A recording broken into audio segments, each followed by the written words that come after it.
معروف اداکار اور ہدایتکار عثمان پیرزادہ کا کہنا ہے کہ ان کی اہلیہ سمینہ پیرزادہ نے انہیں خود شادی کے لیے پرپوز کیا تھا، نہ کہ انہوں نے۔ ایک نجی ٹی وی کے پروگرام میں انہوں نے سمینہ سے شادی اور پہلی ملاقات سے متعلق کھل کر گفتگو کی۔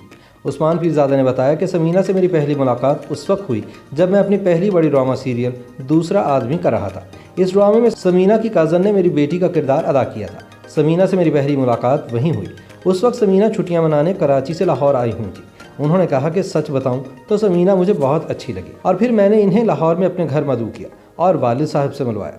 سمینہ میرے والد کی واحد بہو تھیں جو ان سے ملی تھی۔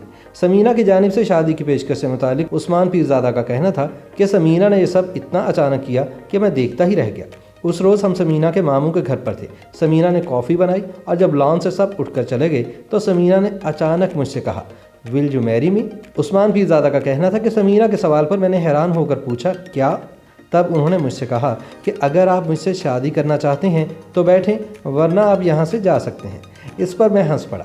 عثمان پیرزادہ نے کہا کہ ہمارے نکاح کی تاریخ بھی سمینہ نے خود ہی طے کی اور ہم نے والدین کی مرضی کے بغیر شادی کی۔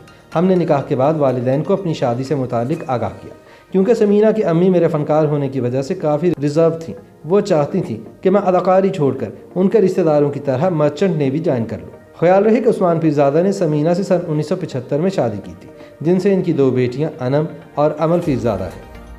YouTube پر گوگلی نیوز دیکھنے کے لیے youtube.com کی سرچ بار میں googly news T V type کریں۔ گوگلی نیوز کے پیج پر سرخ رنگ کے سبسکرپشن والے بٹن پر کلک کرنا نہ بھولیے۔ YouTube پیج پر اپلوڈ ہونے والی ویڈیوز سے باخبر رہنے کے لیے بیل آئیکن پر کلک کیجیے۔ آپ کو ہر نئی ویڈیو کے بارے میں نوٹیفیکیشن موصول ہو جائے گا۔